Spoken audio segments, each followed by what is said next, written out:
Your super might be the most heavily taxed asset you own, and hardly anyone talks about it. You see the balance go up each year, you assume the government is on your side because they call it a tax concession, and you keep contributing without ever asking the obvious question. How many different taxes are actually being applied to this money before you get to touch a single dollar of it in retirement? The honest answer will probably surprise you because it is not one tax. It is a layered system that hits your super at every stage of its life, from the moment your employer sends the first contribution all the way through to the day someone inherits what is left.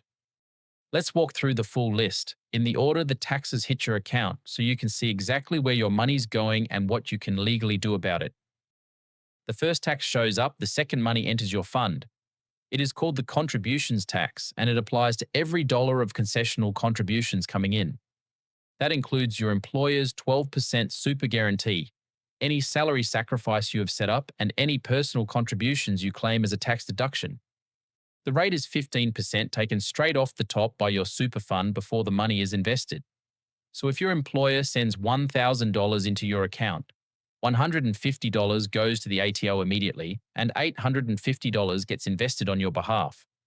For most working Australians, this is still a good deal because 15% is lower than your marginal income tax rate, which is the whole point of the concession. But it is a tax, and it is the first one you pay. There is also a rebate available for lower income earners called the Low Income Super Tax Offset, which effectively refunds this 15% contributions tax up to $500 a year for anyone earning under $37,000. It gets paid straight back into your super account, so if you fall into that bracket, it is worth checking your annual statement to make sure you're receiving it. The second tax only applies if your income is high enough to trigger it, and this is where a lot of professionals get caught off guard. It is called Division 293 tax. If your combined income and concessional contributions push you over $250,000 in a financial year, the government adds an extra 15% tax on top of the standard contributions tax. That takes the effective tax rate on those contributions up to 30%. The ATO calculates this after you lodge your return and sends you a separate assessment, which you can either pay from your own pocket or release from your super fund. Plenty of people have no idea this exists until the letter arrives. The threshold is not indexed either, so as wages rise over time, more Australians end up crossing it without ever considering themselves high-income earners in the traditional sense.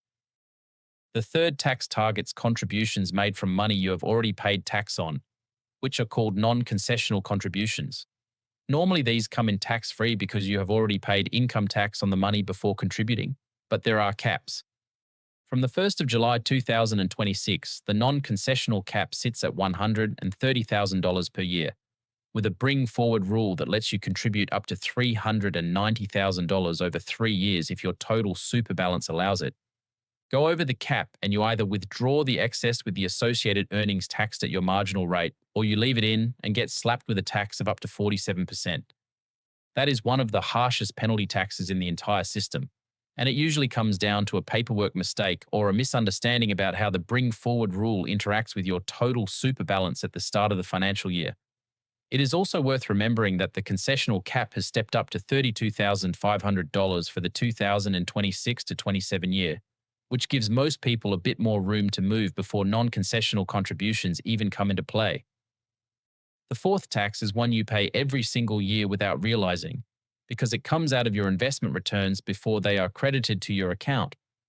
This is the earnings tax inside super, and while your account is in what is called the accumulation phase, all the interest, dividends, rent, and capital gains generated by your investments are taxed at 15%.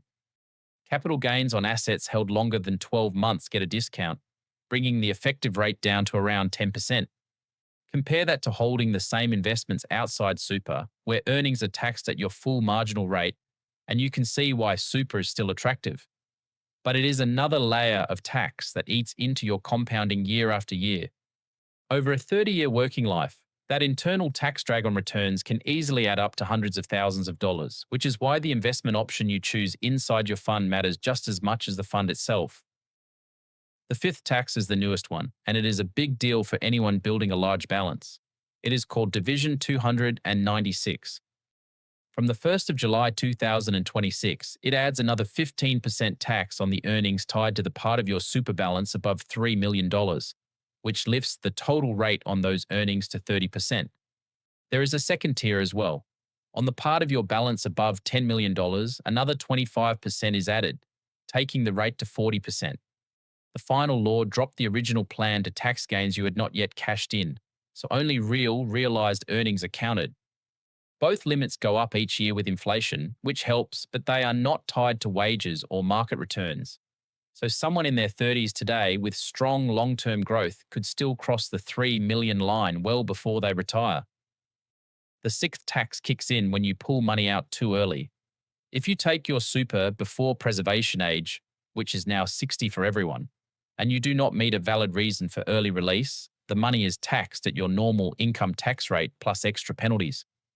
For a self-managed fund, the trustees can face serious trouble as well.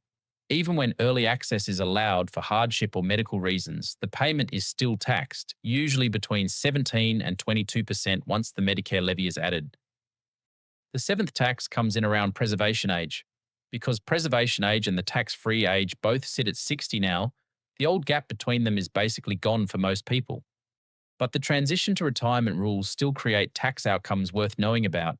If you start a transition to retirement pension while still working, the earnings inside those assets keep being taxed at 15% instead of moving into the tax-free retirement phase. Once you fully retire or meet another release condition, most lump sums and pension payments become tax-free. That is the reward for going through all these earlier taxes. It is also why the timing of your retirement and how you set up the change really matters. Getting the order right can be the difference between paying tens of thousands in tax and paying nothing at all. The eighth tax is the one nobody plans for, because it only shows up after you're gone. It is the death benefits tax, and it applies when your super is paid to someone who is not a tax dependent. In plain terms, if your super goes to your adult children who no longer rely on you, they can be taxed 15% on the taxable part, plus the Medicare levy, which brings it to 17%. If the fund has an untaxed part, the rate goes up to 30% plus Medicare. On a large balance, that can mean tens of thousands of dollars lost in one hit, just because of who received it and how the payment was set up. There are ways to reduce or even wipe out this tax, like taking money out and putting it back in under your own name before you pass away.